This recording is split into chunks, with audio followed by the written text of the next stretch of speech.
D'abord, éducation, le ministère en charge du secteur organise ce matin une réunion de partage et de validation du calendrier réaménagé de l'année scolaire 2017-2018. La rencontre est prévue à l'inspection d'Académie de Dakar. Elle intervient 48 heures seulement après la levée du mot d'ordre de grève de certains syndicats membres du G6. Nous y reviendrons. Pendant ce temps, le directeur de la formation et de la communication du ministère de l'Éducation nationale et un responsable du SNELS FC expriment leur optimisme dans cette rencontre qui va permettre de revoir le calendrier scolaire perturbé par la longue crise qui secoue l'éducation nationale. Reportage Maïmouna Ndiaye, Thierno Laurent Mendy. Temps perdu, pluviométrie en vue, les conséquences des grèves répétées sont multiples. Comment faire pour maîtriser le quantum horaire? Ce membre du SNELS FC se dit optimiste.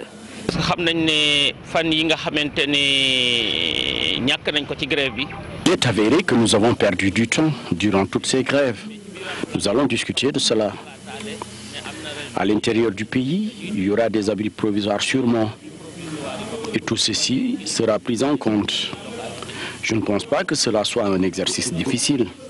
Heureusement pour nous, l'école a ouvert ses portes très tôt avec le concept Ubitei Djangetei. Par exemple, les classes d'examen n'ont pas perdu beaucoup de temps comparé aux autres.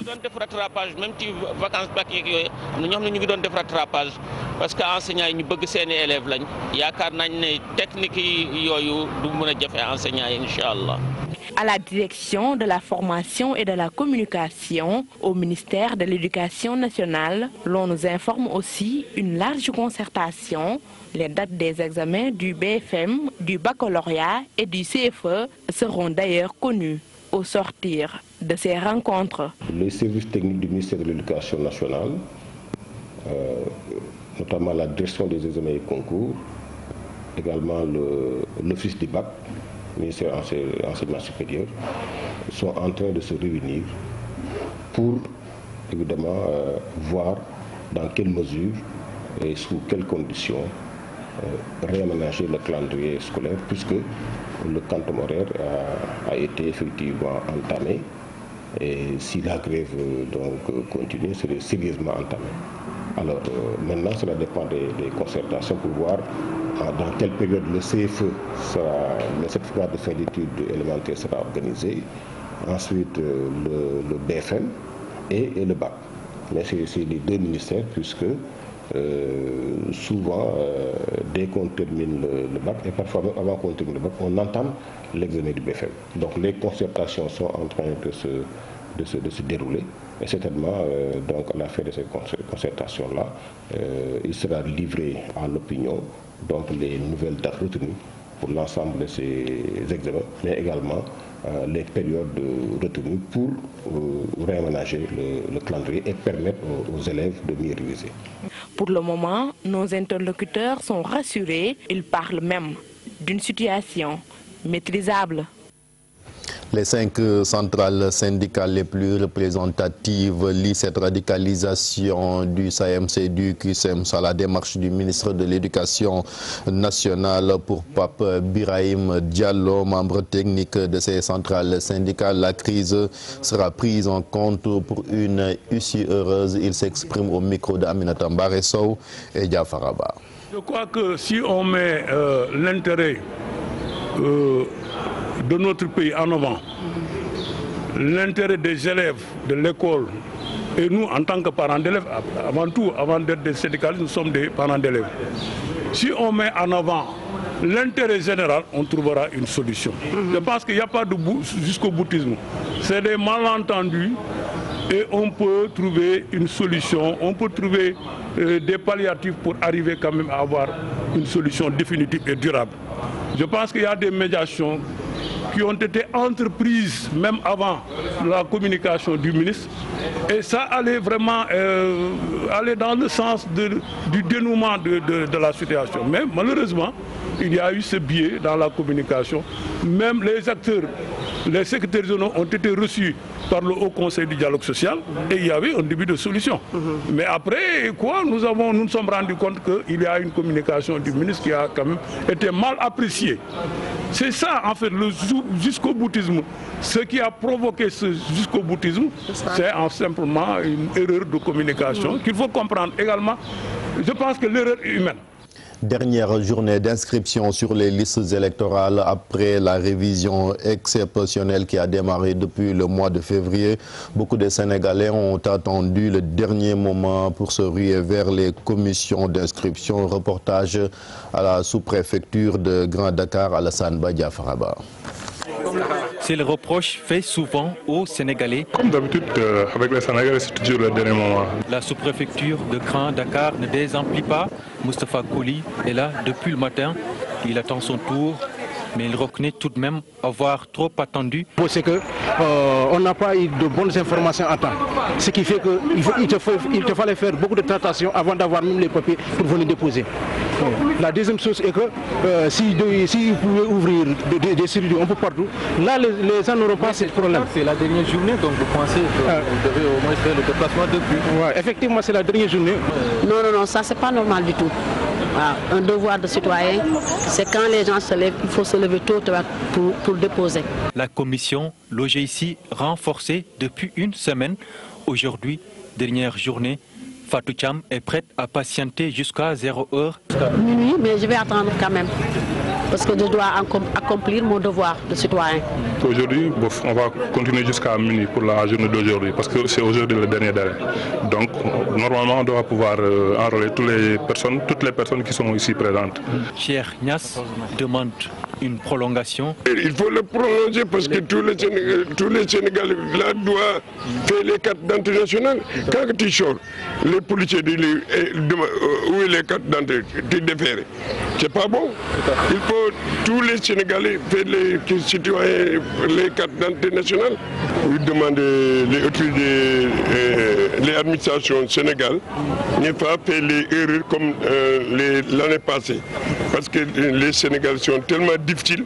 pour retirer les cartes. Parce que vraiment, il faut mettre les ordres. Parce qu'il y a des erreurs,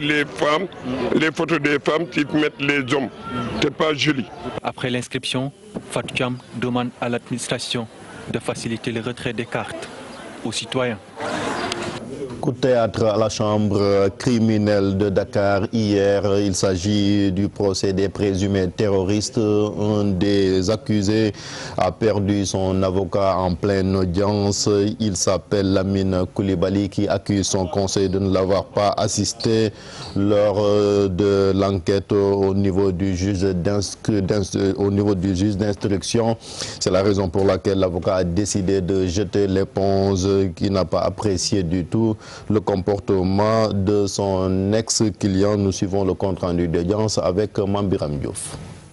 Il sera défendu dorénavant dans ce dossier par ses autres conseils, dont Maître Amadou Ali Khan. Lui, c'est Lamine Koulibaly, alias Abou Jafar, selon qui ce qui découle de son audition devant le magistrat inspecteur n'a pas été bien transcrit, c'est-à-dire donc ses réponses en wolof. Lamine Koulibaly, qui dit ne s'exprimer parfaitement qu'en Sarakhole. Et pourtant, lui a rappelé le juge Samba Khan, c'était en présence de son avocat, Maître Abdoul Daf, qu'il a eu à être entendu par le juge d'instruction, donc assisté par Maître Daf, et que ses propos ont été bien rapportés dans les procès-verbaux. Pour Maître Abdoul Daf, continuer à défendre un client qui doute de la sincérité de son avocat était impossible. Du coup, Maître Daf a préféré se retirer du procès. Lamine Koulibaly, alias Abou Jafar, a rejeté les charges qui pèsent sur lui. Il a affirmé n'avoir rencontré en aucun moment Aboubakar Chekou, entraîné, formé ou participé à des combats de Boko Haram. Lamine Koulibaly, pour rappel, a été arrêté au Nigeria, détenu à Gaïdan en même temps que Abou Diallo, alias Abou Jandan, avant le retour au Sénégal. Ce dernier a également indiqué s'être rendu au Nigeria pour travailler et approfondir ses connaissances sur sa religion, non sans préciser qu'il n'a pas participé à un projet d'installation d'une cellule terroriste au Sénégal. C'est la fin de ce bulletin d'information. Merci de l'avoir suivi. La suite de Yaoulen, c'est tout de suite avec Pape Cheikh Diallo. Merci Chérif. C'était le premier journal de ce mardi matin. On retrouve la rédaction dans quelques minutes pour un autre journal que tu nous présenteras en wolof 8h13 mooy doog a jot mbokk yi mbaa jàmm ngeen fanaane ñu ngi leen di ñaanal bëccëg bu neex ci télévision Futur Média ngërëm ñeel Chérif Dia ak rédaction bu télévision Futur Média bu ca kanamee tuuti nga présenté waat ñu beneen journal ci wolof lay doon normalement ci waxtu wi la ñu waroon tàmbali téléservice bi jox leen xibaaru jaww ji di météo bi taux de change bi ak waxtu julli xam naa dañu koy lépp ba ëllëg parce que tey njaago bi la ñu yeewool muy Pierre Da Silva le plus grand réalisateur de tous les temps voilà heureusement Pape Samba ak tonton Mac yeewoo guñu ak lu ci mën ci am daal dinañ leen gunge fii ba 11h ci télévision Futur Média ce qu'on va faire tout de suite mooy wan leen yéene kaay yeeg seen i xët c'est vrai que li nga tëjee léegi nii jëm ci coowal djihadiste yeeg yooyu yéene kaay yu bëri daanaka ci la ñu xëy tey ci ay mbir yoo xamee ni ñu ngi koy nettali par exemple gis naa Libération ci la xëy tey gis naa yéenekaay bii di réew mi ci la xëy tey par exemple Libération Chérif Dia mu ngi def ci xëtam ci français ni connexion entre Mokhtar Diokhane et Boukhari Ba le terrorisme mondial donc les liaisons dangereuses la def ci xët bi ci coowal djihadiste yooyu lay boo xam ne Pape ni nga ko waxee noonu la lëmbe na Sénégal li ko waral mooy daanaka gulet la fii ci réew mi ñu amal procès boo xamante ni dafa ñeni topp danoo njot ne seen loxo dafa laaleeg mbiram terrorisme wala am na lu ñu doon nas c'est vrai que bi ñu ko déggee dans un premier temps bi ñu doog a inculpé ñi nga xamante ni ñoom ñooy les présumés terroristes boobu c'est vrai que coow li bari woon am na ci ñu doon jóg sax doon ko weddi yaakaar ni loolu mënul am wala yu ni mel mais plus audience bi di dem ñuy déglu témoignage ñi nga xamante ni ñoom ñooy présumé terroristes yi quand même sénégalais ñi ngi commencé di am njàqare ak tiit ci li nga xamante ni moom mooy pexe yi nga xamante ni ñoom lañ doon nas surtout boo ci déggee ñu ci bëri ñu ne voyage yu doon dem Nigéria wala ñi nga xamante ni dem nañ ay Syrie ci ay Daesh ak yu ni mel te ku ne xam na ni réew yoo xamante ni terrorisme sonal leneen bu dee Nigéria tey Boko Haram yaa ngi dégg Aboubacar Shakau mi nga xamante ni moom mooy njiit la ñu ci bëri côtoyé nañ ko ci liñ dégg ci tribunal ba muy loo xamante ni Pape tiital na Sénégalais yu bëri c'est vrai que tamit li ci am solo mooy liggéey bi nga xamante ni tamit service de renseignement yi def nañ ko ci ak tamit wàllu justice teel leen jàpp ba nga xamante ne pexe yi bëggoon a nasuñ ko ñu ci bëri nag boo xoolee sax dañoo exploiter rek seen li nga xamante ni moom mooy seen innocence ak yu ni mel parce que xëy na ak ndóol ga ak yu ni mel moo tax lu ci bëri bu ñu xeex terrorisme dañ doon wax ne xale yi nañ leen jël teel leen a yee bala ñoo radicaliser wu parce que tolloon na foo xamante ni dañoo yaakaaroon yeneen réew rek ay Maroc ak yeneen réew ay Mali ak yeneen ñoom ñoo am mbiram terrorisme wala seeni ndaw moom la terrorisme laal mais buñ xoolee tamit Sénégal muccut ci lu ni mel te yàgg nañ ko wax yàgg nga fay dégg ñu naan am na ay cellules dormantes yoo xamante ni ñi ngi ci biir réew mi te loolu tey li am ci tribunal ba nga koy firndeel li ma fàttali rek mooy comme ñi ngi ci àtte bi moom te dafa am ay principe yoo xamante ni foog ñu respecté ko ci wàllu respecté ñi nga xamante ni ñoom ñooy droit défense bi mooy présomption d'innocence tant que demun ba àttekat yi ak procédure bi jeex mu ci yeneen cours yoo xamante ni ñi ngi ci biir réew mu ñu àtte ko ba mu jeex mënuñoo jàpp ni ay ñoom lan dañ koy njort rek tout en tenant compte quand même des réalités yi nga xamante ni ñoom ñoo am ci àdduna bi léegi muy loo xamante ne benn réew muccul ci wàllu terrorisme chaque fois nga gis leen ñu frappé leen fu mel ni ay Burkina Faso bërki démb Mali bërkaati démb ak ay Côte d'Ivoire ak yu ne mal c'est vrai que attaque bi moom demagoon fu mais boo déggee leen wax moom gars yi ñi ngi woon ci pexe yi. il paraît sax ci pexe yooyu la ñoom présumé terroristes yooyu la dañu bëggoon installer ab cellule fii ci Sénégal ay cellules plutôt. loolu réew mi moo ñu koy xamal confession de présumés djihadistes la ko tuddee les présumés terroristes voulaient installer des cellules au Sénégal. waaw muy loo xamante ni buñ sukkandikoo ci yenn kaay bii di réew mi loolu la wax nga gis ko noonu muy ay cellules yoo xamante ni daanaka ay kuréel la rek yuñ fi samp ngir xëy na nasi pexe yoo xamante ni bu sottee mën nañoo dem ba ñu ay attaque ak yu ni mel daal di fi am buñ sukkandikoo ci yéenekaay bi comme nin ko gisee muy réew mi daal di koy wax ak tamit libération bi ñu génn connexion dangereuse yi nga xamante ni Mokhtar Diokhane moom turam chaque fois day génn tamit même ca audience ba bokk na ci ñi nga xamante ni ñu ngi leen topp ak ñoom imam Alioune Badara Ndaw ak yeneen ñi co-accusé yoo xamante ni tamit chaque fois ñu leen di déglu procès bi nag mi ngi wéy boobaak léegi daanaka ëpp na 2 fukki fan ñu ci xaar nag yi ci gën a am solo mooy Mokhtar passage ñoom Mokhtar Diokhane moom ak tamit imam Alioune Badara Badara Ndaw comme ñoom ñooy ñi nga xamante ni ñoom ñoo nekk ci kaw. voilà yéenekaay yu bëri bu weesoo coowal présumé terroriste yooyu la ñëwaat nañu ci wàllu politique ak ku jégeek décision bi ñu jël pour saisir justice bu CEDEAO enquête par exemple ci la xëy ñu ngi gis ci xët bi nataalu président assemblée nationale ak yenn ci kànga bi nga xam ni keroog daanaka seen waxtaan wa lëmbee woon réew mi foofee ñu tuddee hémicycle recours de l'opposition devant la CEDEAO yéen a ngi koy lire noonu ci français ci xëtu enquête l'équation de la recevabilité. waaw mu mel ni recevabilité parce que bu ku mel ni Idrissa Seck dafa jël dogal ne moom dina attaquer li nga xamante ni moom mooy loi boobu fële ca cour de justice bu CEDEAO mais ay borom xam-xam ci wàllu yoon yëkkati nañ ci ay kàddu ku ci mel ni Ngouda Fall ak tamit Ndiogou Sarr Ngouda moom nee na gars yi amun chance am dëgg ci kanamu pouvoir bi ndax rek ni mbir yi tëddee ak tamit niñ ko bëgg a attaquer wante tamit ki nga xamante ne mooy professeur Ndiogou Sarr moom it di jàngale droit constitutionnel fële ca université Cheikh Anta Diop bu Ndakaar moom it joxe na ci xam-xamam ci yéenekaay bi di l'enquête. leneen a ngi lëmbe réew mi ci wàllu actualité depuis démb ba tey di facture train express régional bi TER bi ni la ñu xayma woon ci koppar daanaka lim bi gën naa yokku loolu moo tax Dakar Times par exemple ci la xëy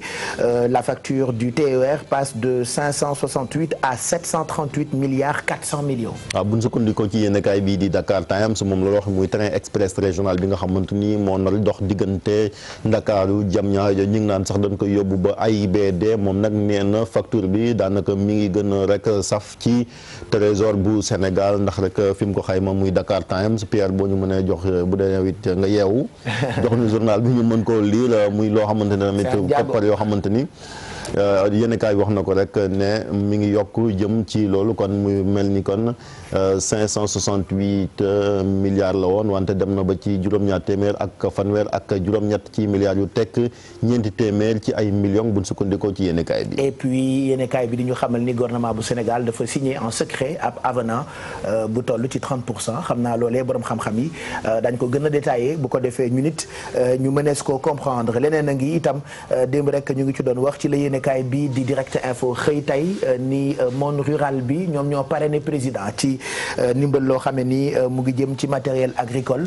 bu mu doon recevoir ci Grand Théâtre ñu ngi gis ci xëtu yéenekaay bii di direct info nataalu ko homme d'affaires bi di Cheikh Amar ak kii di président Macky Sall ñu ngi lire ci xët bi ci français le monde rural parraine le président Macky Sall. waaw yéenekaay bi loolu wax da ko méngale contexte bi rek ñu wax mbiram parrainage ñi ngi waajal nawet bi ba tax na kon démb ci Grand Théâtre moom président de la République doon fa présider ndaje moo xamante daal doon jébbal matériel agricole ñi nga xamante ni ñoom ñooy baykat yi nga gis ko noonu moom ak Cheikh Amar mi nga xamante ni moom moo jiite TSE am ay tracteurs yoo xam ne moo koy jaay ci Sénégal représenté fii ay Massey Ferguson ak yu ni mel moom nag looloo tax baykat yi kontaan ci njiitu réew mi buñ sukkandikoo ci yéenekaay bi di direct info tax rek ñu daal di koy dig na ñoom it doon bay seen waar fexe nun ko mën a falaate yéenekaay bi daal dinay xóotal bu baax ndaje moomu amoon démb kon ca Grand Théâtre bu Dakar. et puis ñu jeexal ak tàggat yaram buñ ne tàggat yaram tey kii yéenekaay yi gën a waxtaanee ci wàllu football mooy Sadio Mané 18h45 la ñu koy xaar ci demi-finale aller yay am ci bitim réew Liverpool ak Roma record par exemple xëy na ak nataaluk gaynde bi et puis def ci xët bi ci français Liverpool Roma choc des outsiders. waaw ay outsiders la ñaari club yooyu ndax kenn xaarale leen woon fii nga xamante ni moom mooy niveau compétition bi muy Liverpool ak AS Roma ñoom ñi nga xamante ni daanaka ñoom ñooy surprise u demi-finale yi ndax tey ji dana daje ca ngoon fële ca Anfield Road di stade Liverpool Sadio Mané nag ñu koy xaar bu baax ndax am na taxawaay bu am solo ci taarix sax buñ sukkandikoo ci xibaar yi moom mooy ñaareelu Sénégalais bu mës a yegg si fi nga xamante ni moom mooy demi-finalu Ligue des Champions ginnaaw Demba Ba fële ca Chelsea kon ñu koy ñaanal rek mu am ci taxawaay bu am solo dem pourquoi pas ca final ba ndax tey ñu ngi tamit xaar Sadio Mané ci coupe du monde bu fekkente ni dina taxaw am taxawaay boobu dañuy rek rafetlu lu ni mel moom ak beneen africain muy Mohamed Salah mi nga xamante tamit daanaka bu dee dugal bit moom jamono ji xarañ na ci trop boo xoolee sax fële ci Angleterre moom lañ désigné mu nekk joueur bi gën a xarañ ci Premier League bi. donc tey 18h45 ci la ñu am li ñu tuddee le choc des outsiders bu weesoo record même stade xëy na ak ki nga xam ne ni mooy Sadio Mané qui veut assommer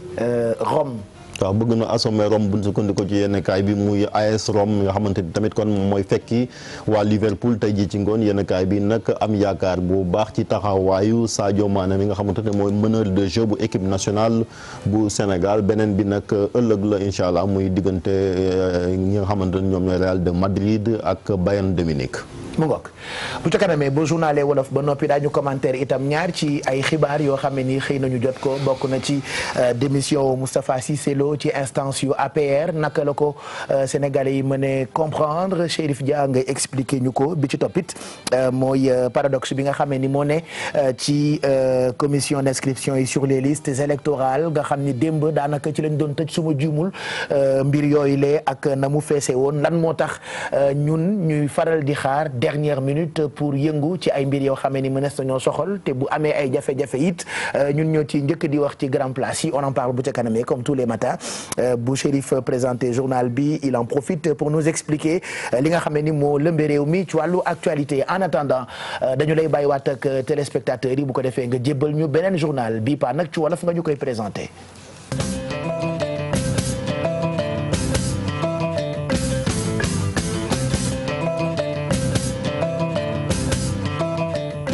jërëjëf Pape mbokk yi ñu ngi leen nuyu rafetlu ànd bi ak télévision Futurs Médias xibaar yi ñu tàmbalee ko rek ak ndaje mi nga xamante ni kër jëwriñ ji dénk njàng meek njàngale mi dinañ ko amal tey jii bu mi di jotee ci inspection d'académie bu Ndakaaru ñu xool rek ne say def ngir joyanti calendrier année scolaire bi ginnaaw rek ba ay jafe-jafe amee boobu ba léegi ci diggante syndicat enseignants yi nga xamante ni grève noonu am na ci ñaar ñoo xamante ni firndeel nañ ne kon levé nañ seen mot d'ordre ba tax na kon kilifa yi dénk njàng mi daal dinañ xool naka la ñuy defaraatee boobee calendrier ngir gone yi mën a avancé ci programme bi ñu fixé datu examen yi ngir mën a sauver année scolaire bi comme ñoom nin ko waxee loolu nag ñi nga xamante ne ñoom lañ dénk wàll woowu ci wàllu ministère de l'éducation nationale am ci yaakaar ñoom ak syndicat bi di SNELS FC ñu ànd ceeg soxna Maymouna Ndiaye ak Thierno Laurent Mendy.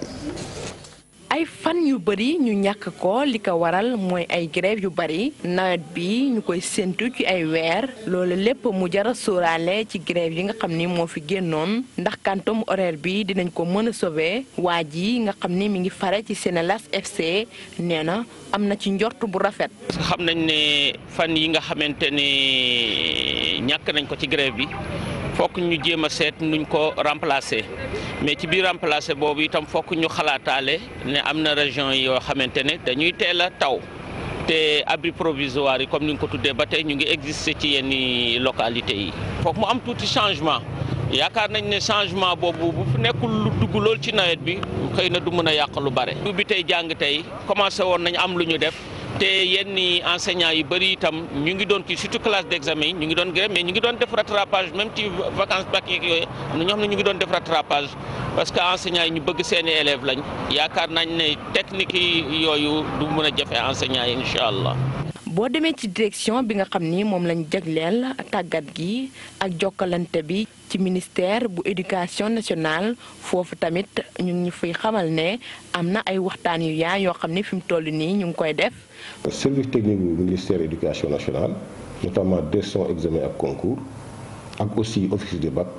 ñu ngi waxtaan pour xool ak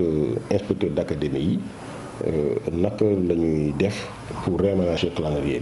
bi ndax am na effectivement quantum bi horaire bi foo xamante ni bi donc dañ ko agressé parce que ndax grève yi alors donc su réunion boobu jeexee dañu leen wax yan date la ñu retenir pour certificat yan date la ñu retenir pour BFM ak bac mais loolu donc ay waxtaan lay doon entre ministère de l'éducation nationale ak office du bac ndax souvent BFM ak bac dañuy dugalante li ci des nag fokk ñu xool parce que du jàngalekat yëpp ñooy grève du aussi jàngalekat yëpp ñoo bokk ni ñuy grève ci territoire bi donc du école yëpp la nga tëjandoo donc dañuy xool fan la yi fi gën a tare foofu évidemment fa la ñuy gën a yokk temps bi. fi mu toll nii ñii ñu dékk suñuy micro am nañu yaakaar ñu ngi dem sax banaan amul dara lu ñuy tiit ndax kat situation bi dina yomba saafara. ba léegi wàllu njàng meek njàngale mi juróomi centrale syndicale yi nga xamante ni ñoom ñoo njaboote nag syndicat yu ndaw yi ñi ngi ci doon addu démb bi ni waajal feetu 1er mai bi ñoom liñ jàpp rek mooy waxtaan dox ci digganteeg nguur geeg yooyu syndicat ngir jàmm mën a am nee na nekk lii du fippu danoo gis rek ne li waral nag ñenn syndicat yi daal di ŋànk fan nekkoon ne duñ fa jógee ministre bi taxawaay bi mu taxaw barki dem moom moo tax ba tax na ñu déglu ki nga xamante ni moom la dénk wàllu technique bi ci centrale syndicale yooyu di Pape Birima Diallo ci micro Aminata Mbare Sow Jaafara Ba. bi wax dëgg yàlla njuumte daf ci am. parce que waroon na bàyyi bu fekkee ne accord am na même bu ko discuter ak ñoom ba pare waroon na bàyyi ñoom ñu waxal ko seen bopp mais du ministre bi mooy mettre à leur place pour communiquer avec donc la base loolu mooy erreur bi nga xam ni am na ci. enseignants yi nañu dellu si ginnaaw ñu jiital intérêt école bi bañ a xool ci ministre bañ a xool beneen gouvernement wala lu mu mën rek nañu xool intérêt élèves yi ñu suspendre mot d'ordre en attendant ñun coalition bi nee nañu secrétaire journaux yi yëpp d'accord nañu ne dañuy porter affaire bi léegi cette fois-ci nekk garant bu amee accord ba buñ ko appliqué ñun ñu xam buñ ko appliqué wul bu boobaa ñu jël suñu responsabilité loolu daal la ñu leen mën a garantir. mbind mi ci liste électorale yi nag révision exceptionnelle ba jeex na tey jii ci 0 heure la jeex kon ku binduwutoon daanaka boo sàgganul doo voté xanaa ñu amalaat yeneen bu fekkente ni mën naa nekk loolu nag tax na démb sous préfecture yi nga xamante ñoom ñooy dalal yooyee commission nekk sëlëbe yoon nit ñi bari fa trop ngir ñëw daal di bindu ñu dem ci sous préfecture bu Grand Dakar ci reportage wu Alassane Ba Diafara Ba.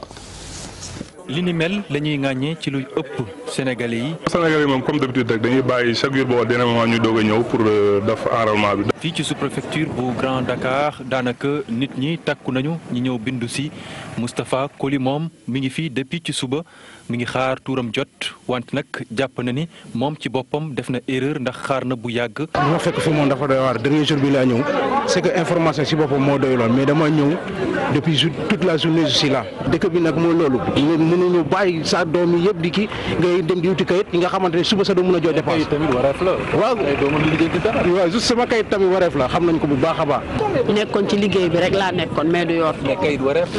wareef la même bu dul élection sax kayit wareef la. commission bi fi nekk nag daanaka dañ ko gën a renforcer semaine a ngi nii tey nag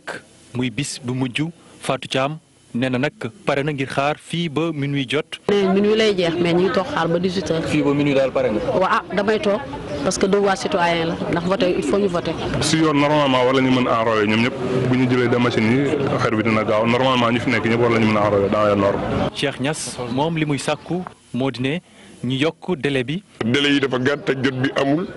te ñu ngi ñaan tamit yàlla defañ ci jàmm ñëpp inscrit ñu bañ di juum tamit ci carte électeur yi. photo góor ñu def photo jigéen tamit jël ti toxal lieu de vote yoo xam ne doo xam foo koy jëlee loolu tamit war nañ ci seet nañ àq baaxul. war nañuy doxal yoon seet ëllëg ku nekk sa bàmmeel diñ ci mës a dugg ku nekk bu fekkee ne yaa ko tey moom. koo demee si yàlla moom yàlla dina la duma doy métti ay lixlaas ak ay yaa salaamu nag yooyu du la ci jëlee. ginnaaw mbindu mi nag kii di Fatou Thiam di sàkku ci kilifa yi ñu yombalal citoyen yi retrait carte d'identité biométrique yi. 52 milliards boo ko jëlee investir ko normalement ay dante war noo taxawaal. ñu wax ci mbiru wàllu yoon ak procès Imam Ndao ak ñin ko toppandoo ko ñu jàpp ni daal mbiram terrorisme doon ko laale démb nag lu doy waar am na ci tribunal ba ndax kenn ca gars yi ñoom ñoo jóg rek ne buggul avocat ba ko doon layool wéy di ko layool ndax rafetlu wut taxawaayu avocat bi ca instruction ba ndax daal nam doon waxee ak nani traduire daal loolu dara amu ci avocat bi nag mi ngi tudd maître Abdoul Daf moom moo jël dogal moom mi daal di tàqalikoo ko boobee kiliyaanam Mame Biram Diouf. bu dee am na kenn ci ñi nga xam ne nag ñu ngi leen di tuumaal ci mbirum terrorisme bi te avocat am du wéy di koy layal ci procès bi muy kon ki nga xam ni mooy Lamine Coulibaly alias Abou Jafar ndax moom dafa jàpp ni ba ko juge d'instruction di déglu kàllaamay wolof la doon wax làkk googee sax mu jàpp ni daka mokkul bu baax kon la tukkee ci audition boobee ñu dugal ko ci procès verbaux ya new rek ay kaddu yoo xam ni yëkkati na ko donte sax kii di juge Samba Kane xamal na ko ni yow li nekk ci procès verbaux bi ba ñu koy bind sa avocat di maître Abdoul Daf mu ngi fa woon kon moom dala assisté waaye kii di Lamine Coulibaly jàpp ni daal assistance googee na mu waroon demee des na tax kon ba avocat am di maître Abdoul Daf jàpp ni moom mënul wéy di continuer di défendre ab client goo xam ni daal wóoluwul avocat am noonee moom maître Abdoul Daf kon jël décision ne du bokkati ci ñu koy leel pare kon ci dossier bi. Lamine Coulibaly alias Abou Jafar nag moom bépp tuuma bu ñuy teg ci kawam daka teggi jàpp ni amul fenn yoon fu mu dajee mbala sax ne xam na kii di Aboubacar Chekao mbala ñu tàggat ko ak jëfandikoo sax lu jëm ci ngànnaay mbala bokk ci xeex goo xam ne nii Boko Haram amal na ko. moom Lamine Coulibaly fàttali ne ñu ngi ko tegoon loxo ca Nigéria tee ko foofee sax ca Gaydane waaye moom ak ñeneen ndax bokkoon na ci ka nga xam ne nii moom mooy Abou Diallo alias Abou Jandan. Abou Diallo mi nag tegg na it ba tey bépp tuuma goo xam ne ni dañ kaa teg ci kawam jàpp ni dafa demoon ca Nigéria ngir liggéey te it kon gën a xóotal njàngam ci lu jëm ci diineem xam le ni kon amul fenn foo xam ni bokk na ci ab projet ngir nas taxawal ab cellule terroriste fii ci biir réew mi di Sénégal. procès boobu kon dana wéy tey jii ca chambre criminelle bu Ndakaaru fële ca palais de justice lay doon am na yeneen ni ko accusé yoo xamante tamit danañ leen dégluwaat tey jii kon fi leen am ngeen mbokk yi ci xibaar yi di leen sant di leen gërëm ci ànd beek télévision Futur Média bàyyi leen ak Baye Cheikh Moué ak yéen seen émission yeewu leen.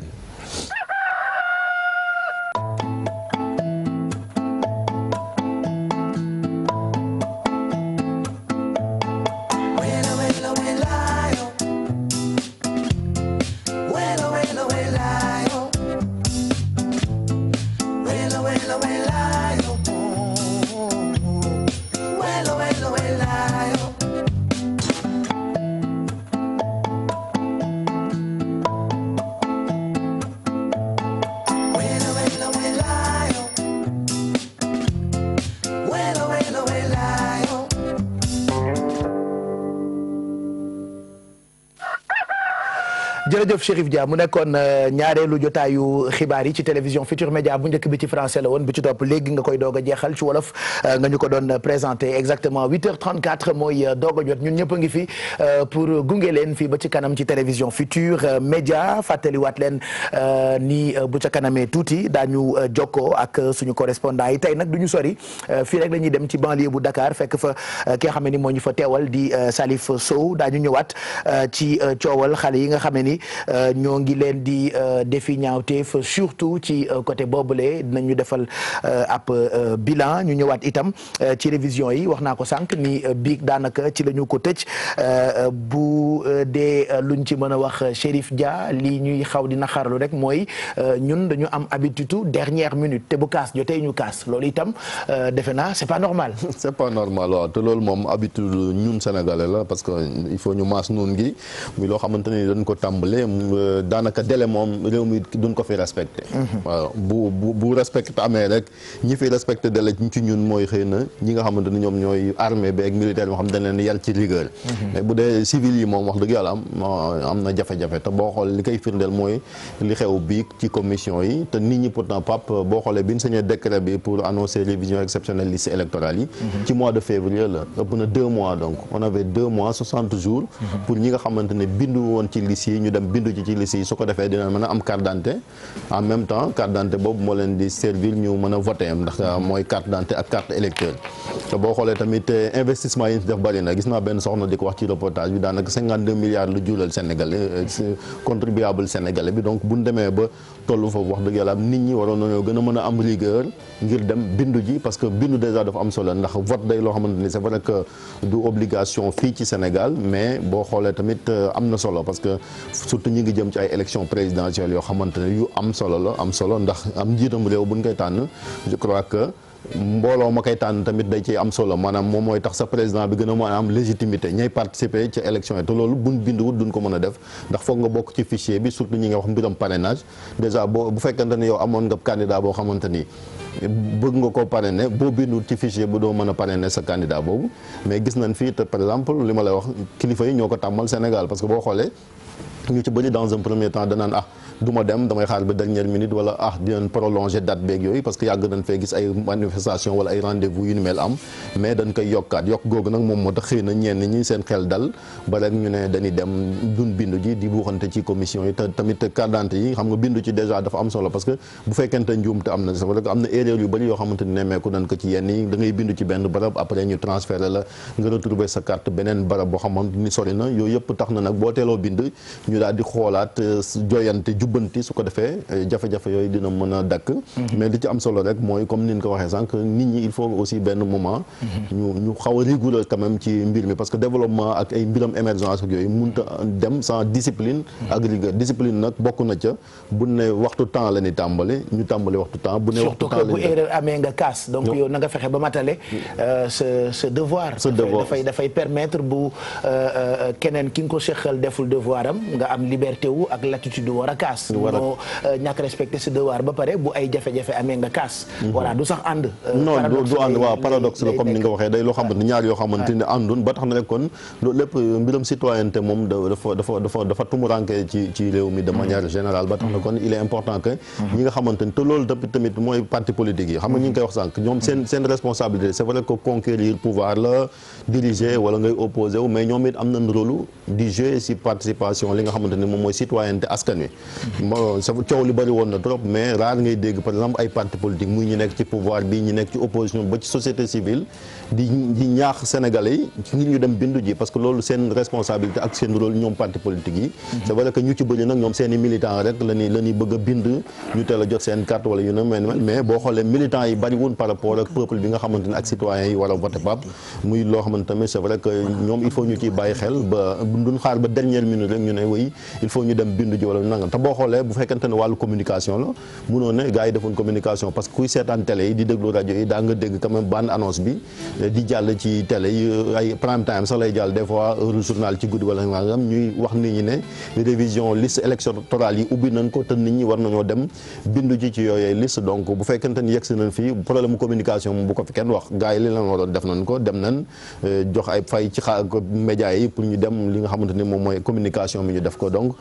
bu fekkente ni sooxe am na ci ñi waroon a dem bindu ñoom ñoo war a dem bindu ji parce que mënoo dem rek tout un coup tu te présentes devant une commission dafa am ay préalable loo xam am na il faut nga dem wuti ay extrait de naissance ou wuti yeneen i jumtukaay yoo xamante ni may na donc mbiram communication moom du lay parce que communication publicité yi daana jàll ci télé yi nit ñi di ko gis donc responsabilité bu amee ci ñi nga xamante ni ñoom ñoo waroon a bindu la ñi nga xamante ni ñoom lañ dénk mbir yi nag li ñu leen di kii rek mooy yenn saa yi tàmmal ko nit ñi tamit moo tax des fois ñuy prolonger date yeeg yu ni mel moom moo tax ñeneen tamit yenn saa yi ñu koy def boo xoolee carte d'identité yu yàgg yi ba léegi c'est en vigueur te pourtant ñaata yoon lañ ne fi dañuy arrêté mais dañu dem ba à un moment donné way ñu ne ministère de l'intérieur signé nañ benn arrêté na yokkaat nañ durée de validité ancienne carte d'identité nga xamante ni depuis 2006 la mbayaat leen dela donc responsabilité bi c'est partage dañoo dem ba xam ni ko donc c'est dafa ancré wu si suñu sénégalais suñu quotidien ko et puis c'est vrai que ci fànn yëpp lañ koy def damay faral di dégg Mati Dieng naan sénégalais dafa ñemee 5 dernières minutes moo tax ñaare am na benn baat boo xam ne daf may naqari même boo amee rendez-vous ak tubaab sax li mu lay njëkk a wax mooy ndax rendez-vous sénégalais la donc ñun dañoo ñemee tardé ñemee bàyyi ba dernière minute ñu doog a jóg di farlu te ñoo dàq kaas nag voilà ñoo dàq kaas surtout sama classe yi nga xam ne nii ay militants canapé lañu léegi réseaux sociaux la ñu xewal ak toog Facebook bind ay post wax lu ñu neex et ñaare duñu respecter suñu ay devoirs citoyens loolu defe naa war nañ cee gën di bàyyi xel la preuve démb par exemple boo demee ca banlieue bu Dakar bërëb yi nga xam ne nii fa lañ doon amalee révision yooyu lee daa feesoon dell et pourtant joxoon nañu ab délai boo xam ne nii quand même on a eu du temps loolu moo tax ci commentaire bi nga ci def léegi nii dañuy jéem a jokkoo ak sunu correspondant bi nga xam ne ni moo ñu teewal ca banlieue bu Dakar di wuyoo turu Salif Sow Salif ñu ngi lay nuyu mbaa jàmm nga fanaane léegi nii ak Chérif Dia ñu ngi commenté ci lii ma tuddee paradoxe jëm ci révision yeeg tëj giñ ko tëj biig je reste convaincu que comme bërëb yu bëri foofu itam ci banlieue bu Dakar feesoon na dell. noonu la demee ba Cheikh Diallo noonu rek la demee ndaxte man dama ne woon damay fekkee heure tëj bi mooy minuit ci yenn commission yi nga xamante ni ñoom jege nañ ma te wóor naa fa kaaraange ga commission yi ba ñëwee ba minuit jotee nit ñi ñu ngi fa woon nit ñi ñu ngi fa bàyyi naa fa daanaka lu mat ñaar fukk jëm ba juróom fukki nit ci benn commission boo xamante ni jàpp nañ ni mooy commission bu gënoon a néew mbooloo ci diwaanu Guédiawaye. waaw yeneen commission yi nga xamante ni ñu ngi fi amuñ mbooloo kenn xamul ñaata fa nekk. bu loolu weesoo am na kenn koo xamante ni fekk naa ko fa ñuy waxtaan mu ne ma moom commission bu nekkoon côté Yëmbal ASECNA la jógee nee na ma foofu moom mi ngi nekkoon 700e ca rang ba te juróom fukk képp a duggoon loolu taxoon mu jógee foofu Yëmbal ñëw fii kon mu mel ne sànq wax ngeen ko seen i kàddu dernière minute mooy li nga xamante ni sonal na gaañi ak rendez-vous sénégalais mu doon loo xamante ni du lenn luy actualité du lenn citoyenneté du lenn loo xamante ni luy doxal réew mi la parce que tamit nañ ko wax nañ ko wax am na yenn yoo xamante ni du président bi moo koy réglé loolu c'est plus profond que ñi nga xamante ni moom mooy président beeg ay ministre am ak yooyu loolu mënuñ ci dara ñoom donc police du gendarmerie di soldat yi ñoo koy liggéeyante bu leneen luñ seetlu ci wàllum bind bi mooy lu mbokk lu xawma lëj maanaam man damay ñëw xam la yow nga nekk foofu ci biir commission bi ma woo la téléphone wala ma envoyé SMS wala ma nuyu la yenn yi gis nañu ko ba su ko defee yow koo xamante ne mi ngi ko depuis 7 heures suba wala 8 heures suba yow nga ñëw 18 heures wala nga ñëw 20 heures yow ñuy jël la dugal la yow nga bindu génn romb ko. affaire de bras long quoi. waaw loolu kay affaire de bras long la. mën nañu ko waxee noonu waaye tamit affaire de guerre. ça aussi c'est pas citoyen loolu tam c'est pas citoyen Chérif déedéet. loolu c'est grave. waaw du yoon dëkk Pape Cheikh dafa am loo xamante ni day indi frustration ci biir. c'est frustrant da ngay yemale nit ñi day am lu ñuy wax justice injustice sociale baaxul ci biir réew. baaxul bu fekk loolu gis nga détails yu ndaw ndawaan yooyu. li ñu jàppee détail loolu mooy dëkk. mën na lakk réew parce que bu fekk mën na takk réew parce que man am na ñoo xam ne ñu ngi ko doon kaas bay xuloo bay dugg ba dënn yi tàng foofu jër mais ñi nga xamante ni ñoom ñoo koy def xam nañ ne ñoom ñoo koy def. moo tax ñoom dañ ne mënum noppi. bàyyi ñee wax lu leen neex ñu jéem a xool nañu gérer situation bi.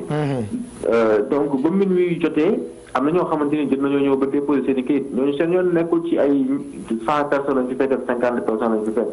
donc autorité bi dafa obligé woon mu ne ñi nga xamante ni dañoo ñëw te min bi fekk na leen fa avant bi donc ñooñu kayit yooyu yëpp dañu koy évacuer su ko defee ñoom nag xaw ma ban heure lañ fa jógee ñoom parce que man ba minuit weesoo man laa fa jógee ba leen fa ñoom ñoo ñàkkul ne fanaan lañ fa parce que ba ma laajee adjoint sous-préfet def ne 50 personnes lañ inscrire agum te ba may wax loolu 22 heures jot na donc boo xoolee lim biñ fa bàyyi ma def benn calcul bu ndaw xam naa ne ñooñu bu teeree ba 3 heures jàpp 4 heures du matin lañ fay jógee waaye ñoom it nañ bàyyi dernière minute loolu weesoo am na ñoo xamante ni amuñu ay yenn kayit yi ñoom dañoo tege ne da ngay bindu da ngay ñëw rek taxaw ñu photo la bind la xamuñu ne da nga war a am ay résidence xamuñu da nga war a am ay extrait yooyu noonu ay kayit yoo xam ne dafa war a indaale gis naa ko fa rang yenn fa ndekki woo añoo reeroo nga ñëw dugg ñu ne la doo bind ndax amul extrait de naissance ay ngay mer di kaas d'accord mën nga mer mën nga kaas mais tamit da nga war a xam li nga xamante ni moom nga war a lamboo soo nga ñëw balaa nga naan naam da nga fay ne sax balaa nga naan naam ne fa waaw bëri na daal ay gàtt yoo xamante ni gis nañ ko ci dernière minute yi nañ bàyyi dernière minute daal voilà et puis pare gu ñoog yow dinañ la jël léegi nii nga expliquer ñu situation wu xale yi foofu ca banlieue bu Dakar ndax li ñu fay dégg ci ay xeetuk ñaawteef ñu koy def ay xale bëri na faat nañu ñii ña ca des ñu dagg seeni cër muy naqar goo xamee ni àddina wërngal képp ñoo koy naqarlu mais ci point bi nga xamee ni jël nañ la ci léegi mooy li Chérif doon jéem di expliquer téléspectateurs yi comme ni mu koy defee à chaque fois mu présenter journal ba noppi daf ñuy expliquer actualité bu ko defee ñu nit ñu comprendre ko je dis souvent ñoo fi dàq waxtaan ci grand place yi et ñaare yi ñuy waxtaane duñu ko sax maîtriser moo tax c'est toujours bien d'avoir des explications yu jógee ci ay journalistes yu professionnels donc vous rappelez que commission d'inscription yi ci liste électorale yi démb dafa feesoon dell ci dëkk yu bëri